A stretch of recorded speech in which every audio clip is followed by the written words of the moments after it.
everyone, it's Niamh here and welcome to my art journaling channel. Today we're going to be looking at making some warm-up pages in our art journal. This is something I do when I'm feeling a little bit uninspired or I've got a project in mind and I want to have a bit of a practice before I have a go at doing it. And my art journal is a perfect place to do this, to try out some new techniques and to see what works and what doesn't. So I'm working on my small Dina Wakley journal and I'm just gessoing my page. And I'm just putting on the thinnest coat of gesso possible, and I found that the gel printing tool kit that comes from Ranger is actually really handy for doing that, because you can get this thinnest possible layer of gesso on really easily. So I'm working concurrently on 2 pages. I didn't actually plan to do this, I just planned to do 1 page spread, but as I was going I ended up doing 2. And you can see I'm working on the right hand side and then doing my runoff onto the left hand side and spreading the extra paint. So the paints I'm using, and most of the products I'm using in this layout, are Dina Wakley products from Ranger Ink. The paint is fuchsia up the top and cheddar down the bottom. I didn't really have a plan for this. On the right hand side, the sort of shapes that I'm using, the colours I'm using, were based on a canvas that I'm doing. And I'd done the canvas and done the background, which is why I'm sort of being particular about what I'm doing here and the stencils that I'm using with the star stencil.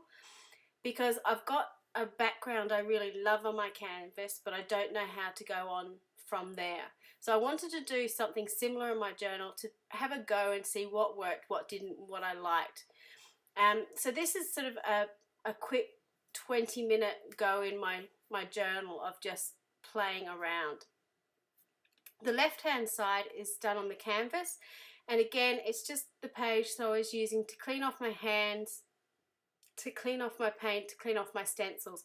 And I ended up, as I was waiting for things to dry, to start working that page. So they sort of started coming together, working together. On this page I thought I'd go more abstract on the right hand side, so I've just used some marine to sort of highlight that circly shape that I had on it, and I've scribbled into it using the Stabilo oil pencil. And it was, I'm a terror for not leaving white space. It is something I'm trying really hard to work on. It's not working very well at the moment, so I've ended up having to go back in with some gesso to add some more white to the page. So I was happy with how that was starting to look, but it still needed more. And then I put too much on, and I really didn't like the top left hand corner. As you can see, I'm working on the Tim Holtz glass mat, and I've been finding that's been really handy for what I'm doing, because I can put the acrylic paint straight onto the mat and then wipe it off when I'm finished. And you can get the true colours of the paint. It makes things a lot easier.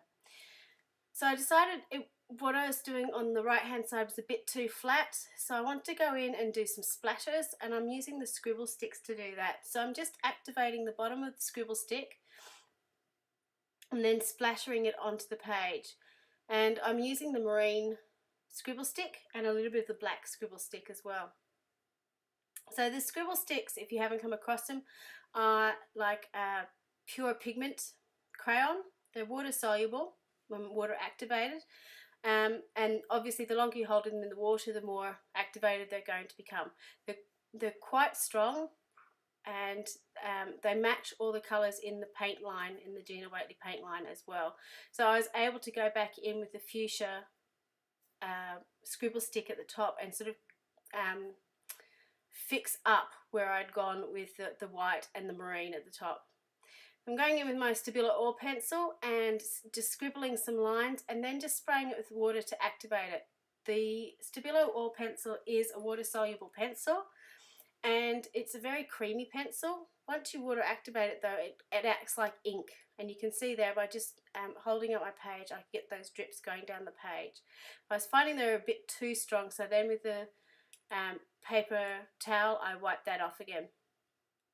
And that's a good thing about working on acrylics, is you've got your ability to try things out and fix things up and wipe things off. You can build those layers. So I've just sprinkled on some of a white acrylic paint, or a white acrylic ink, sorry, and leaving that to dry. It was a bit too fine, the splatter, so I went in with the ink dauber itself to split them on. And I've also managed to decorate my entire work surface with white splatters, including the area above where I work, and all the pens that I've got in my pen holders.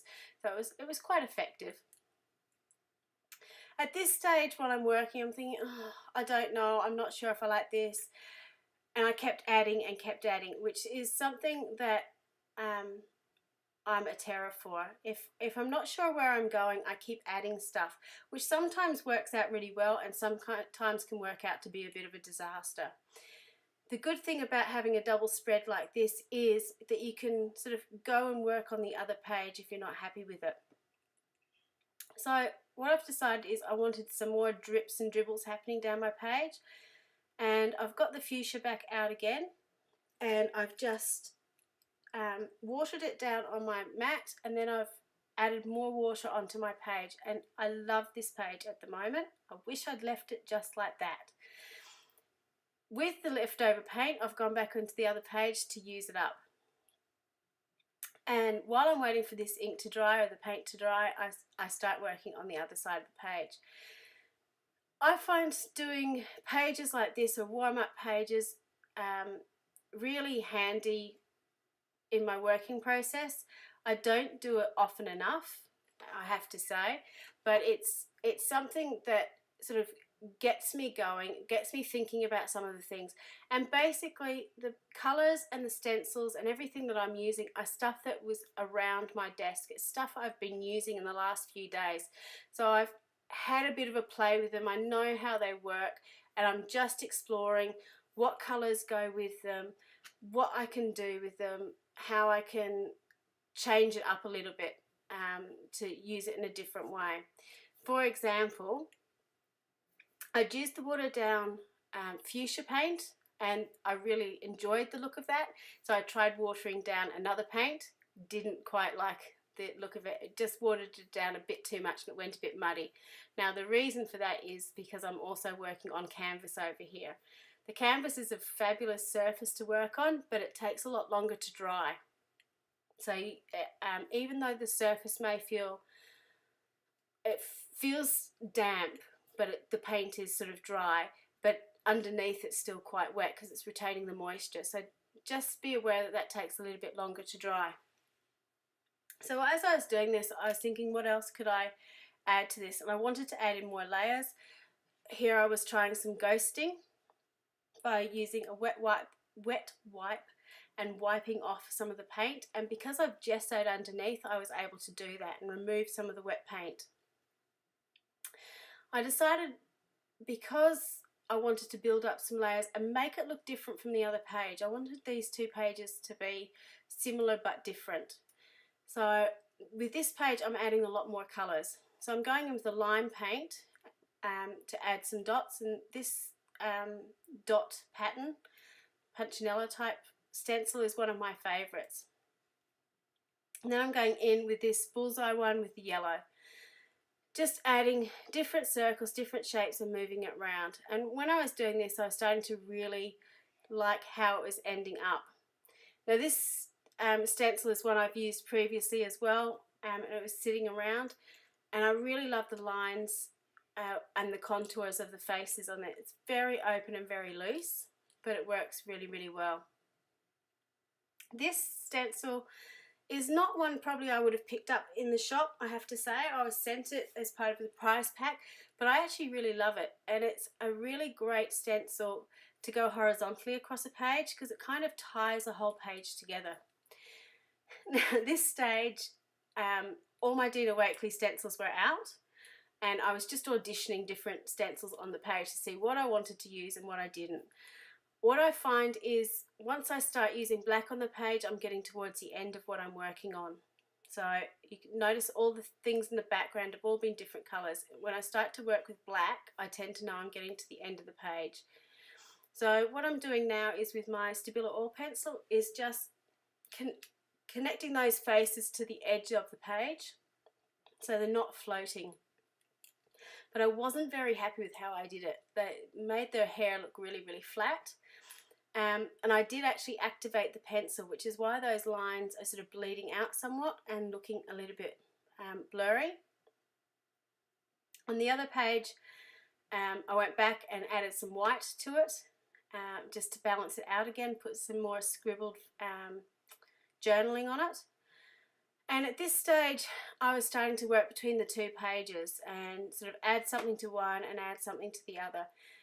Again, on both pages, it was still fairly intuitive. I was still not sure what I was doing with it. You can see me sort of tapping and working out what I'm doing.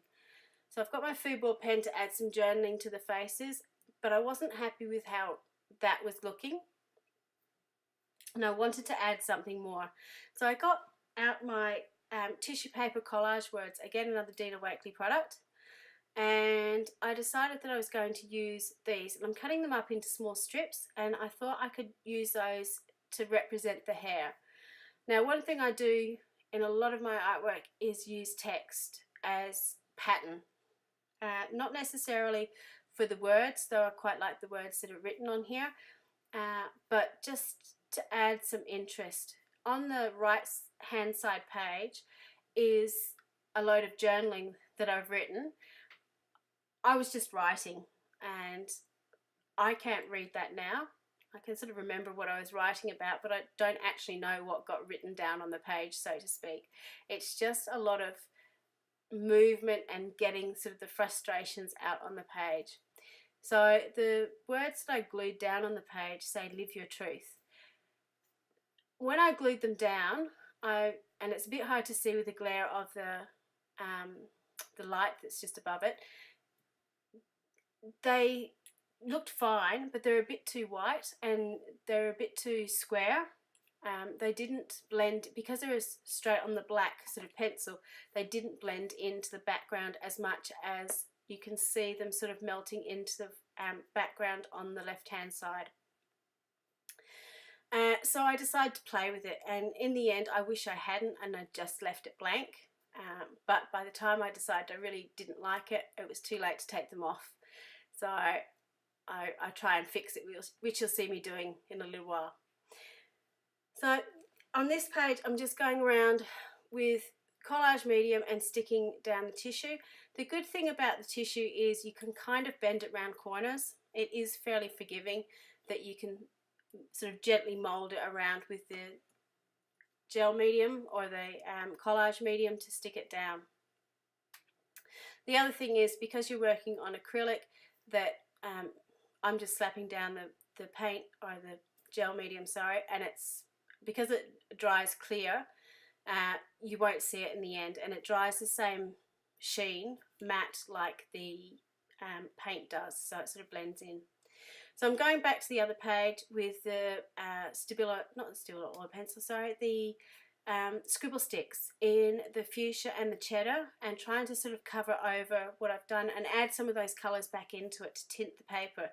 And it did work, but it tinted it probably a little bit too much, so it really does blend in. So these are the end two pages. To do both of them took about 40 minutes. So about 20 minutes each page, but it certainly gave me lots of ideas of what to do when I go to tackle that canvas again in the future. So if you do some warm-up pages in your journal, please let me know. I'd love to see what other people are up to. Thank you so much for watching. If you like what you see, please hit the subscribe button and hit the little bell. See you next time.